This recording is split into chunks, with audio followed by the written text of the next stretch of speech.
It'd be enough to say that an equally crucial growth-facilitating environment, perhaps for an entire culture, is the continually evolving legacy of its creative output, represented by an interwoven field of humanistic inspiration that incorporates literature, music, art, film, cultural movements, and psychoanalysis, giving rise to an even greater relational unconscious, and lent meaning by the many carpenters of our collective spiritual houses.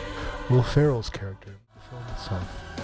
So essentially, Spirited, corny, beautiful, irreverent musical, is like all worthwhile analytical commentaries, a self-representational portrayal of what it itself aims to be, what Dickens intended with his own writings, an unironic sublimation of the motivations of profit and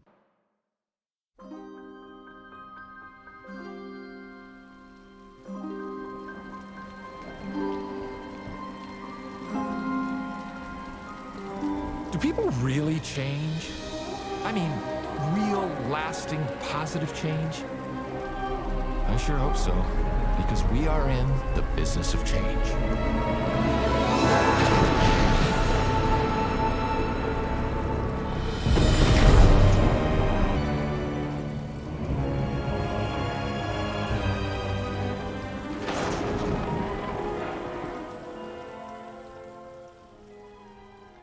I have to admit, it's a bit heartening to hear that. As someone who is in the business of change myself, it's nice to know that we have others on our side from other professions and perhaps other sides of the veil. In this case, that veil is the veil of cinema. And not only does it provide us rich metaphors and ways of describing inward struggles that can be very valuable if we want to understand the depth of the human experience and understand our own. But it can also be a means of outreach, a means of inspiring, and providing hope that development, that change, growth, that love, it's all possible. But recently it's been interesting, just like in the field of psychotherapy, specifically in the analytical world, where there's been a modern turn towards relationship, towards an intersubjectivity, and even the notion that in order to affect a change in someone's life and how they view and operate in the world, that change needs to be bidirectional. And so I'd like to give you my reflections and my personal take on what this film means to me.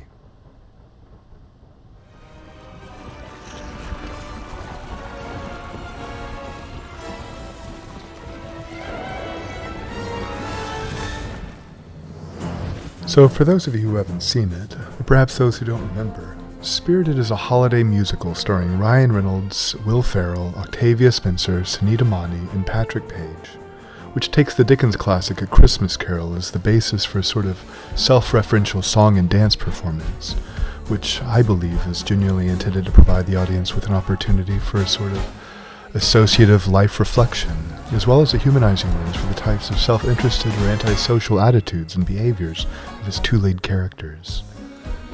Although I have to admit that I found both films to be hilarious and sufficiently irreverent to overcome my long-standing hesitancy around musicals, it's probably fair to say that this humanization of narcissistic and antisocial personality traits in Spirited stands in direct contrast to this holiday season's unreservedly raunchy and unforgiving spoof of the cultural stereotype of obsessional entitlement and brittle childishness from the movie Dicks, where two irascible and disgustingly self-centered identical twins attempt to find redemption by planning their own intervention, an absurd reformulation of the 1961 classic The Parent Trap, and finding a pseudo-redemptive answer to their alienation and brokenness by discovering a means of actualizing their deepest heart's desire, an autogynephilic love affair with essentially themselves. So there's a pivotal distinction between these two films, besides Spirited's much broader audience. Seriously, Dicks is not the film that you want to take your extended family to go see over the holidays, unless you have a very special family, or you're looking to initiate some really uncomfortable dinner table conversations with relatives from, say, the other side of Florida. and that has to do with the fundamental character distinction that led Patrick Page's character Marley to determine that Ryan Riddle's character Clint was unredeemable. Okay, hang on. He's not an unredeemable because he drowns puppies. He's only stamped because he's dogmatically committed to the belief that people never change. I'm telling you, I know what makes this guy tick. We won't fail. Come on, I can take this guy. So this fundamental belief that people don't change is something that we want to address in psychotherapy, because in some cases it's best that someone not change in certain ways. You know, it can really open you up to experience of cosmic aloneness, deep attachment wounds, and to unbearable levels of shame. And that's not really sometimes in a person's best interest if what you're trying to do is to help them find a way to live in the world where they can, I don't know, at least stay connected to other people and perhaps not have to be so reactive all the time.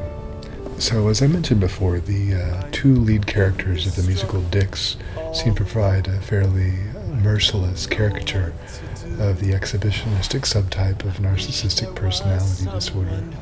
And by the end of the film, after they've attempted unsuccessfully to resurrect a coherent parental structure from their reuniting of their mother and father, who, in one case, the mother seems to be quite dead and crazy, and the father is actually gay and fairly masochistic, and they don't make a good pair for one another.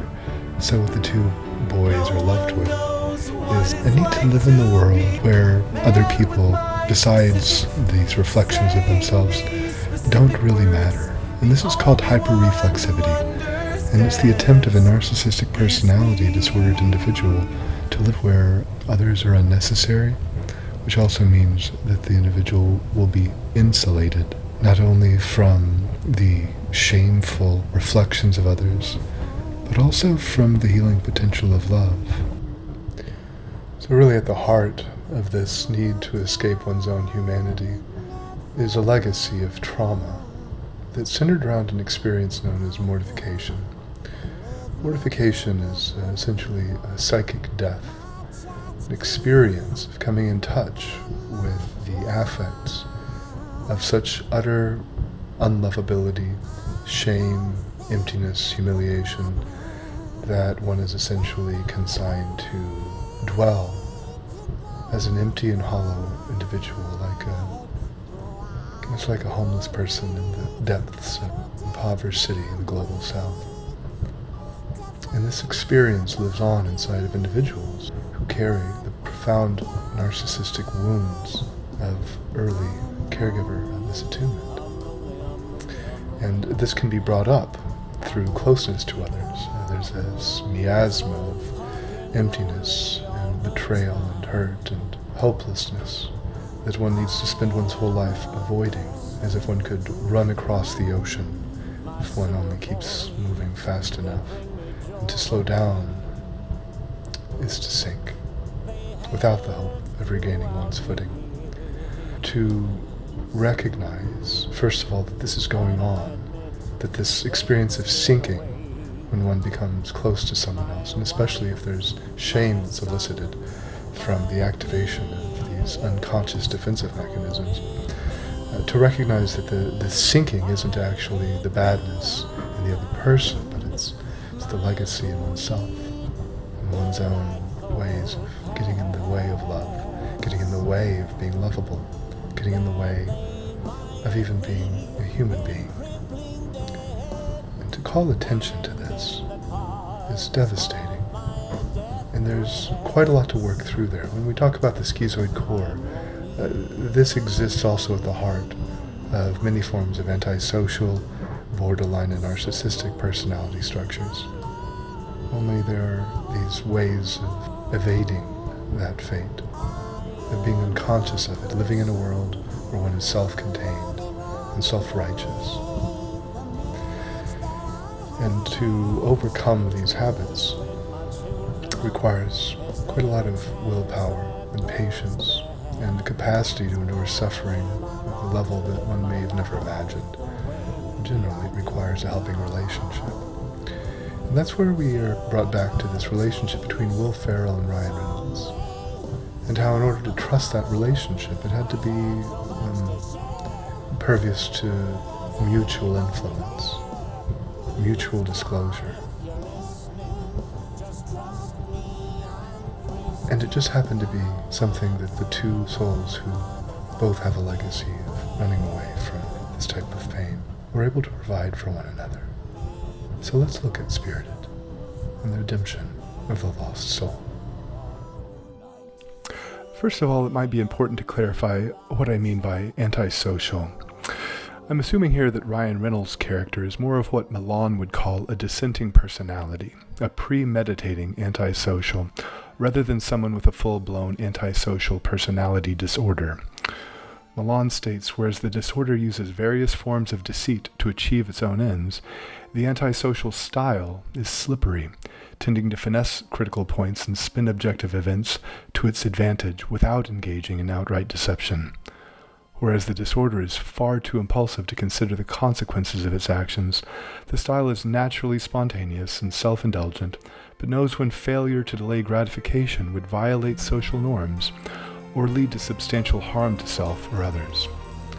In general, they are action-oriented, independent thinking, enterprising, and confrontational. They stretch the limit of established social norms and push forward by means of sheer will, overturning obstacles with clever maneuvers or an aggressive and intimidating posture. Self-motivated and often extremely resourceful, they seize the initiative to make matters work towards their own ends. At the very boundary of normality and pathology, we find persons who have never come into conflict with the law, but only because they are very effective in covering their tracks. Although these individuals share with most antisocials a guiltless willingness to deceive and exploit others, they are not overtly physically cruel. In contrast, one might easily presume Will Ferrell's character, prior to redemption, as explicitly sociopathic. In his efforts to address the mechanisms behind the sociopath's evil and wish to destroy goodness, Malloy names the following three primary characteristics of sociopathy: aggressively narcissistic behavior, often expressed in repetitive devaluation of others, chronic emotional detachment, and mendacity or deception. Although the disorder often presents with a very convincing mimicry of normal behavior, and we shouldn't assume that Mr. Briggs' likability and professed conscience isn't a mask for something far more sinister, his character does seem to be oriented around a glee for conquest through exploiting the gullibility of others for personal gain, rather than a bloodlust for destroying their lives and their psyches. He even refers to such conquests as valuable lessons to confer upon others. Without this element of personal satisfaction and grandiosity, expressed as a desire for control over others, even criminal actions might not be rightly labeled as antisocial. Two little words can totally change it too. Good afternoon, good afternoon, good afternoon. As heartwarming as this musical number may be, there should be little doubt that the author who inspired it was on a mission not only to entertain, but to inspire and transform his society by opening the hearts of the prosperous and powerful towards the poor and powerless. It was this financially oppressive society which required Charles Dickens at the age of 12 to work 10-hour days in a rat-infested bootblacking factory, while his father, mother, and youngest siblings went off to a debtor's prison. But his mother was initially keen on leaving him there, rather than upgrading him to a ragged school in Camden Town when the family was finally returned to solvency, suggests that Charles Dickens was deeply pained not only by the oppression of the poor, but also the disavowal of responsibility for the loving care of children. He wondered of his own life, how could I have been so easily cast away at such an age? It might be imagined that in those 6 weeks, when a cash-strapped Dickens, just back from a tour of the antebellum United States, churned out A Christmas Carol, he was engaged in a process of inspirational soul-searching directed outwards through his work.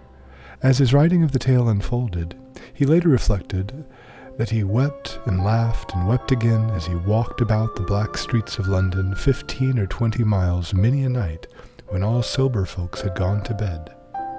It seems that the author knew how someone could come to turn away from love and empathy and towards a surer faith in worldly success from oppressive societal conditions and the family circumstances they often helped to create. Like the 12-year-old Charles in his bootblacking factory, and a desperately lonely young Ebenezer exiled from an abusive home and made to spend his holidays alone at school, we're also given a glimpse of the early formative experiences that inspired a defensive pattern in young Clint Briggs that almost caused him to become irredeemable. You got me a puppy? Well, you've only been asking me for a puppy for about, 1,000 years? Where is he? He's sleeping in the kitchen. Sparky! Sparky? Sparky! Clinty, what do you see? Oh, my God. How many times have I told you to close this kitchen door and you come back in? If it doesn't click when you close it, then it lets all the heat out. And apparently, adorable little puppies, too. Oh, jeez. This is a Christmas tragedy. Clint, no. She's lying. There is no puppy. Hey, where do you think you're going? That was the single best Christmas gift that she or anyone else has ever given me. Hold on, a lie about a non-existent puppy? No. The solid gold lesson that people will believe anything if they want to believe it. Plus, I never left the door open again, so, win-win.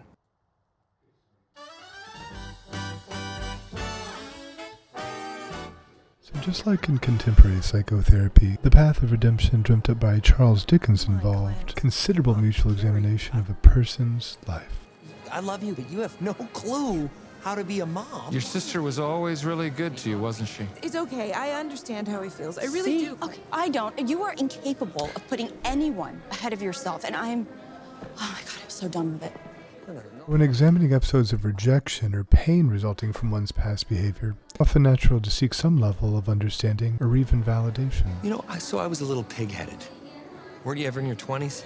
It's not about me. You know what? Why not? Why isn't it about you? But when met with perceived lapses in mirroring and validation of such painful experiences, either through a heightened sensitivity to shame, or worse, a cold and defensive posture from the observer, the vulnerable party may feel inclined to turn the examination around the other way. Your dramatic re-entrapment until you tell me something about you. All right! Nice.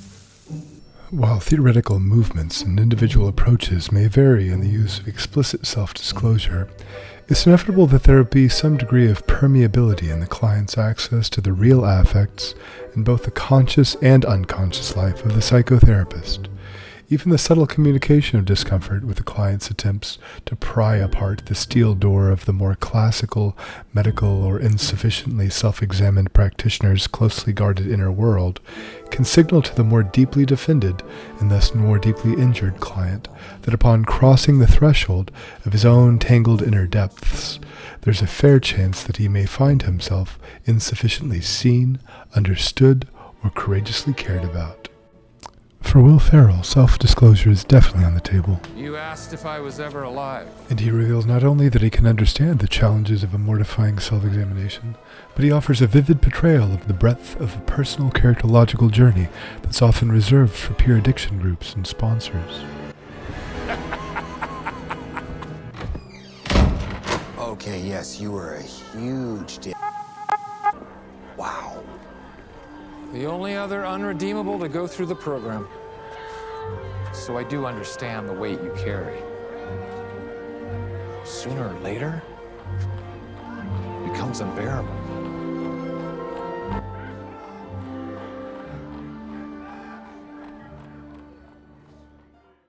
Although this level of explicit self-disclosure is generally reserved for other helping environments, such as recovery, pastoral care, and of course group psychotherapy, this point in the film marks a departure from Will Ferrell's formerly insulated role as a friendly but emotionally removed provider of services to a participant in the helping relationship, whereby he allows Ryan Reynolds' character to not only see his active and deepening reflection on the mystery of uncertainty of human growth, but to enter his own head as someone who can get to him and lead him to question how his former approach to their relationship might have been a sublimating defense against his own uncertainties.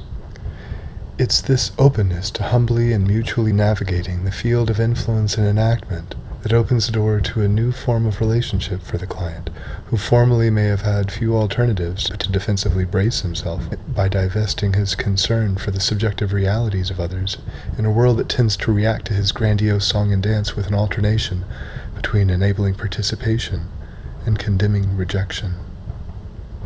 Those few who are innocent or gullible enough to earnestly attempt to engage in genuine mutuality outside of a frame of clinical boundaries or sponsorship will generally find themselves perpetually disappointed, and those providers who believe that their role is to maintain a classical or medical form of clinical distance, or to help the client change simply by dint of positive regard, proper technique, and good intentions, might correctly assume that such highly defended persons are unlikely candidates for transformative growth under their care. On the other hand, if we view the path to healing and redemption not as the successful delivery and participation in a predetermined therapeutic process, but in the building and mutual navigation of an intensely personal relationship, safeguarded by the boundaries of an asymmetrical and professional frame, that which is attainable can only be arrived at gradually through a moment-to-moment navigation of the shared relational unconscious, brought on by mutual exploration of the patient's unfolding emotional process. In his seminal work, Shadow of the Tsunami, he writes, "Obviously certain tasks, including many that involve an interaction with another person, require both individual mastery of some technical skill and that this skill be incorporated within relational spontaneity. This fact has paradoxically provided psychoanalytic support for the classical concept of technique, because it's been long understood that technique alone is not enough, and that the human relationship matters equally. Here, I offer a view that the process of self-growth is inherently and distinctly relational. It is not brought about through the relationship between patient and analyst. To the contrary, the source of therapeutic action is the relationship. Between them, patient and analyst jointly create a relational unconscious, and what emerges belongs to neither one of them as individuals alone." This suggestion brings to mind a much earlier discussion from two of our most venerable forebears in the business of change. One day, Ananda, the Buddha's closest disciple, came up to his master and said, "Lord, I think that half of the holy life is kalyana mita, or spiritual friendship." And the Buddha replied, "That's not so. Say not so, Ananda. It is not half of the holy life, it is the whole of the holy life." The implication here is that in meeting and bringing forth a recognition of this profound depth in one another, it is brought forth in relationship to that great and profound loveliness that exists within and between us all, the spiritual fire at the core of our relational hearts. It's towards the end of the film that we see the relationship between our two main characters has evolved to something far less like a clinical relationship, into a mutually transparent and deeply supportive friendship. Now, such a development would be unfair for long-term psychotherapy clients on account of the potential for exploitation, and perhaps more critically, the importance of an asymmetrical vessel for the navigation to and from the dissociative gates of the hell of an individual's deepest attachment wounds, also known as the shadow of a tsunami. Such a process does not occur overnight, nor can it be isolated to the dyadic helping relationship. Prior to a pivotal moment in this process, Ryan Reynolds' character attempts to comfort his new friend and is concerned that he's failed to make a substantial difference in one day. So now people do change? No, I don't know. I don't know, maybe there's no magical quick fix. Maybe you gotta put in the work. You ever think about that? Without giving away the conclusion for the film, which is that an equally crucial growth-facilitating environment, perhaps for an entire culture, is the continually evolving legacy of its creative output, represented by an interwoven field of humanistic inspiration that incorporates literature, music, art, film, cultural movements, and psychoanalysis, giving rise to an even greater relational unconscious, and lent meaning by the many carpenters of our collective spiritual houses. Will Ferrell's character may have been inspired by his initial visit from the Three Spirits, as so many were inspired by the original Dickens story, but it was his long-term participation in transformation in society through the ripples of inspiring countless human lives that brought him to encounter, embrace, and have sufficient faith in his capacity for redemptive wholeness, that he decided to apply these virtues to a better life in the real world. In a sense, the meticulous year of research, preparation, and production undertaken for every Christmas haunting in this film serves as a clear representation of the enormous efforts that go into producing such a musical, and its diverse crew of essentially human angels from across the veil clearly reflects the hidden yet essential lives that make up the team of writers, composers, actors, and production crew of the film itself. So essentially, Spirited, corny, beautiful, irreverent musical, is like all worthwhile analytical commentaries, a self-representational portrayal of what it itself aims to be, what Dickens intended with his own writings, an unironic sublimation of the motivations of profit and performative aspiration to inspire an increasingly far-reaching plea for the restoration of altruistic humanity in the long project to transform a seemingly unredeemable but uniquely promising world.